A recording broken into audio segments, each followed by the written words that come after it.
Welcome back and thank you for watching.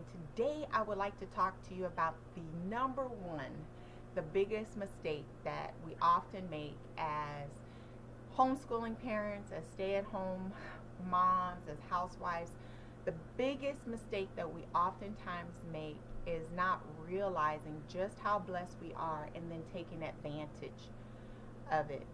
We are a blessed group of people because we have husbands who understand the importance of our being at home and who are willing to go out and to do what it takes and to take on the fullness of the burden of taking care of this family so that we can stay home and we can take care of our family, so we don't miss the first steps, so we don't miss anything that our children are doing. We are right there and we get to hand mold and make our children. There are so many more people out there, you guys, who would love to be in our situation and our position, and it has nothing to do with how much we have or how much our husband can provide, or sometimes there's lean times and we struggle to make it through. It has nothing to do with that. It has everything to do with the number one thing in life, the most important thing in life, and that is our family. That's our children. That's our marriages. There's a lot of people out there, you guys, who are working because they don't have a choice. Their husbands don't have a choice but to say, we need you to go and work. And there's a lot of people who have a choice, but they choose to go and work because they put material things above the most important things, and that's the people that God has given us, our spouses, ourselves, and our children. There's a lot of people who sacrifice their children for material gain and for material things to keep up with the Joneses, so people can look at them and say, ooh, look what they got. And there's a lot of people who don't have a choice. They have to go out there and get it in order for their family to make it. But we are blessed. We have husbands who say, you know what, I'm going to take it on. I'm going to make sure that this family is taken care of, and you have the joy of staying home and being with the kids. We don't have to send our kids off for 8 hours or 6 hours or however many hours a day, and then someone else get to be with our kids more than us. They know our kids better than us, and they get to put their beliefs and their thoughts and their ethics on our children. No, we get to do that for ourselves. We get to teach our children hands on, and a lot of times we get caught up with, we got all these planners and stuff to tell us how to keep our households going and make sure the kids are going to all these different things, and make sure we're cleaning the house and deep cleaning this and this is taken care of, and we can get so caught up with all the busyness, the work of it. We got to make sure we're hitting those goals for school, and make sure we're keeping everything done with school, and we got all these things that we're trying to do, that sometimes we forget to stop and to enjoy the journey, to enjoy the day, to take time to really look our children in the face and to really have meaningful conversations with them, quality as well as quantity, to take the time to sit down and say, you know what, we're just going to enjoy this time, enjoy this day. We got these beautiful homes, right? But how often do we really get to enjoy it?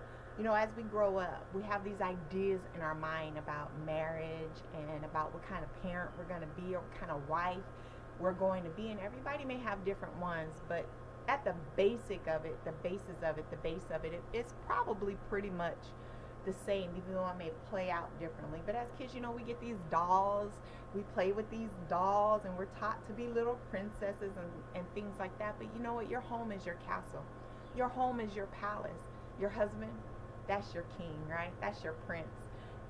And you are the princess in your home. You are the queen in your home, whichever you choose to look at yourself as. And do we live our life like that? Do we enjoy the moments? Do we take the time and really cherish what we have? And how often do we really thank our husbands and treat them like the king that they are? When they come home, do we just brush them off? When they walk through the door, do we just say, hey, we need you to do this and do that? And when they come home, do we really pamper them because we're really grateful for what they're allowing us to be able to do? When we're in the kitchen, right, and we're cooking, say you have your kids in the kitchen with you and you're cooking and they're making a mess and they're getting flour everywhere.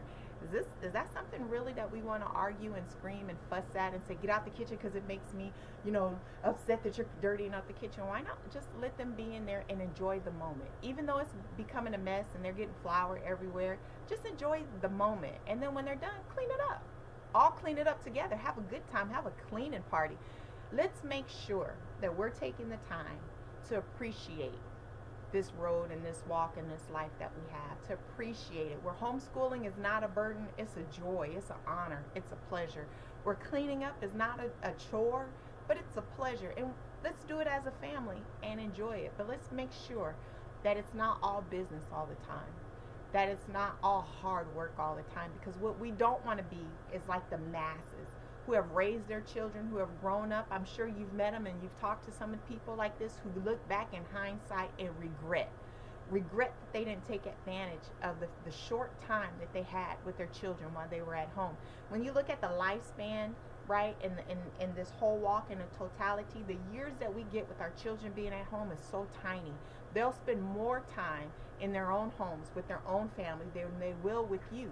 And these years are fleeting. We can't get them back. There's only so many years you'll be able to pick up your kids, right? There's only so many years that they'll be able to sit in your lap. So let's enjoy it. Let's enjoy every journey, every stage, every walk, every season of our lives with our kids, and let's take advantage of it. Take advantage of every opportunity that comes our way. Enjoy our children. Have fun with our children. Take the time to look at them, to smile with them, to laugh with them, to joke with them. If you always wanted to bake, go in the kitchen and learn how to bake. Learn how to roll some dough out and make a pie crust, and do it with your kids and have a good time. Enjoy these years so that the work that our husbands are doing, the sacrifices that they're making, it's not in vain. Just realize you got what you wanted and take advantage of it, because that's what we have, you guys. We're living a fairy tale. I hope that was helpful to you. And all things remembered, do you. Until next time, bye.